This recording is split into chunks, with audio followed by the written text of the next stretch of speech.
This week on Earth Radio, companies in New Zealand may become shielded from climate-related lawsuits, and a review of U.S. disaster response barely mentions climate change. But first, we're looking at the talk of the globe, the World Cup. The World Cup isn't the only thing coming to North America this summer.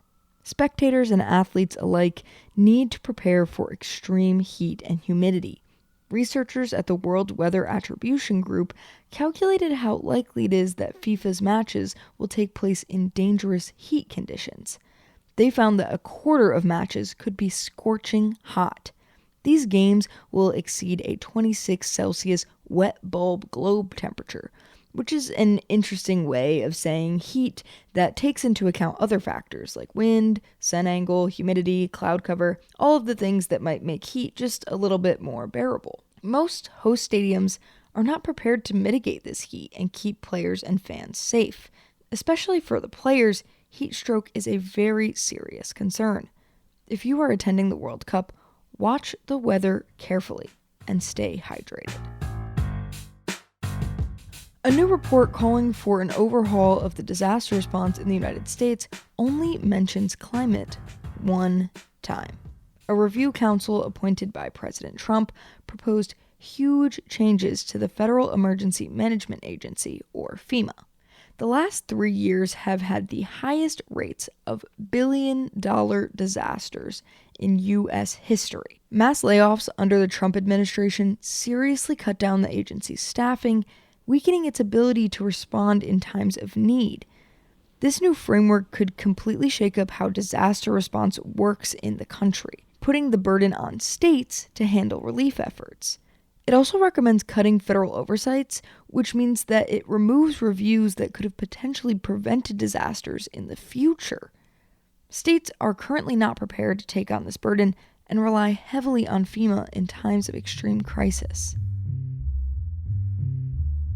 New Zealand's Justice Minister, Paul Goldsmith, announced that New Zealand may be retroactively banning private citizens and organizations from suing companies for climate damage. This decision exists within a pattern of rolling back climate protections under New Zealand's current centre-right government. Goldsmith claimed that these lawsuits are creating uncertainty for business confidence, but didn't provide a new incentive structure to prevent businesses from polluting.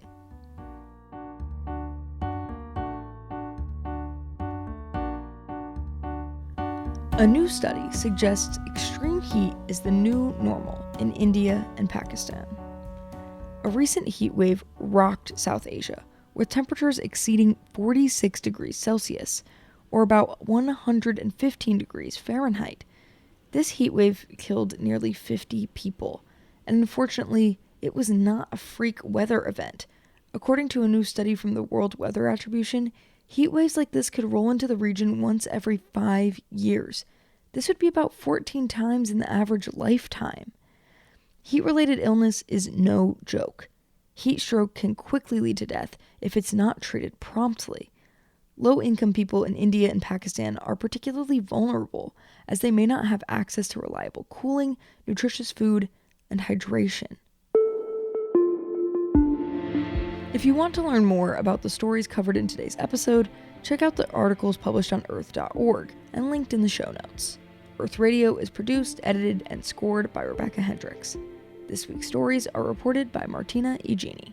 Earth.org is supported by listeners and readers like you. Visit our website to donate to our climate coverage. Have a great week.